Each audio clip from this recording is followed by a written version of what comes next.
তো আপনারা একটু লক্ষ্য করলে দেখতে পাবেন বড় বড় ইউটিউবাররা কিন্তু তাদের থাম্বনেলে এরকম গ্রাফের পিএনজি অ্যাড করে, যার ফলে তাদের থাম্বনেলগুলো দেখতে অনেকটাই সুন্দর লাগে এন্ড তাদের ভিডিও কিন্তু লাখ লাখ ভিউজ আসে। তো আপনারা বিশ্বাস না করলে দেখে আসতে পারেন, ইন্ডিয়ার অনেক ইউটিউবার কিন্তু এগুলো ব্যবহার করে থাকে, যেমন অ্যালগো, ডিকোডিং ওয়াইটি, টিউব সেন্সির মতো বড় বড় ইউটিউবারও কিন্তু তাদের থাম্বনেলে এরকম গ্রাফের পিএনজি অ্যাড করে থাকে। আর এগুলো দেখতে যতটা সুন্দর, বানাইতেও কিন্তু ততটাই সহজ। বাট আপনাদের মধ্যে অনেকে হয়তো এগুলো বানাতে পারেন না, তো তাদের জন্য আজকে ভিডিও কিন্তু অনেকটাই গুরুত্বপূর্ণ হতে চলেছে। কেন আজকে ভিডিওতে আমি দেখাই দিব যে কিভাবে আপনারা জাস্ট পিক্সেল ল্যাবকে ইউজ করে জাস্ট 2 মিনিটের মধ্যে এরকম আনলিমিটেড পিএনজি বানাইতে পারবেন। তো বুঝতে পারতেছে আজকে ভিডিওটা কতটা গুরুত্বপূর্ণ হতে চলেছে, তাই একটি মতো স্কিপ না করে ফুল ভিডিওটি দেখতেই থাকুন। সো এরকম গ্রাফের পিএনজি ক্রিয়েট করার জন্য আমাদের একটি অ্যাপ্লিকেশনের প্রয়োজন হবে। অ্যাপ্লিকেশনটি আপনার কাছে থাকলে তো ভালো, আর না থাকলে আপনি জাস্ট এটাকে প্লে স্টোর অথবা গুগল পে থেকে ডাউনলোড করে নেবেন। ডাউনলোড করার পর আপনি জাস্ট এটা ওপেন করে নেবেন। ওপেন করার পর এরকম ইন্টারফেস একটা চলে আসবে আপনার সামনে, এন্ড এখান থেকে আপনি জাস্ট এখানে টেক্সটটাকে ডিলিট করে দিবেন এন্ড 3 ডটে ক্লিক করে এখানে ইমেজ সাইজে ক্লিক করবেন। দেন এখানে কাস্টম ইমেজে ক্লিক করার পর এখান থেকে ইউটিউব থাম্বনেল সিলেক্ট করে ওকে করে দেবো। দেন ওকে করে দিলে কিন্তু আমাদের এখানে ইমেজ সাইজে ইউটিউব চ্যানেল থাম্বনেলের সাইজে হয়ে যাবে। এখন আমরা জাস্ট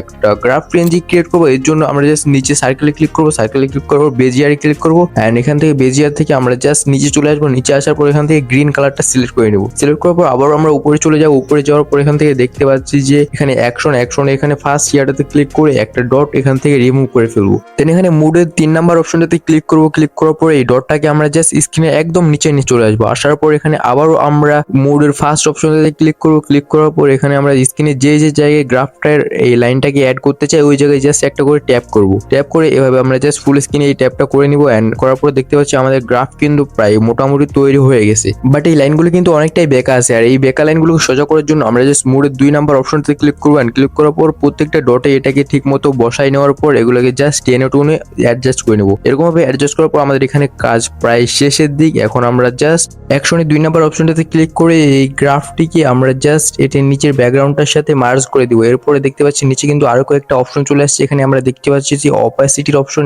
অপাসিটিটাকে আমরা একটু বাড়াই দিব এন্ড বাড়ানোর পর নিচে থেকে একটা কালার সিলেক্ট করে নেব। সিলেক্ট করার পর এখানে জাস্ট টিক মার্কে ক্লিক করলে আমাদের কিন্তু গ্রাফ ক্রিয়েট করা শেষ।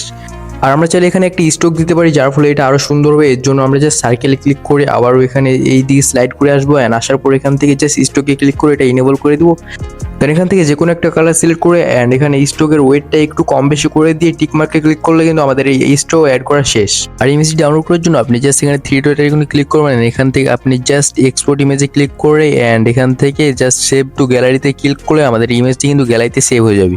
আর এভাবে কিন্তু আপনারা আনলিমিটেড গ্রাফের পিএনজি বানায় ফেলতে পারবেন, তাও আবার কয়েক মিনিটের মধ্যে। বাট এরকম গ্রাফের পিএনজি বানায় কোনো লাভ নেই যদি আপনি এই গ্রাফের পিএনজিগুলোকে সঠিক জায়গায় ইউজই করতে না পারেন। আর এর জন্য আপনারা আমার এই ভিডিওতে দিতে পারেন। এই ভিডিওতে আমি আপনাদের দেখা দিচ্ছি আপনারা কিভাবে পিক্সেল ল্যাব কি ইউজ করে একটি প্রফেশনাল লেভেলের থাম্বনেল বানাবেন। আর ভিডিওটি কেমন লাগলো অবশ্যই কমেন্ট করে জানাবেন। আর এরকম আর নতুন ভিডিও পাওয়ার জন্য আমার চ্যানেলটিকে সাবস্ক্রাইব করে বেল আইকনটিকে অলে সেট করে দিবেন।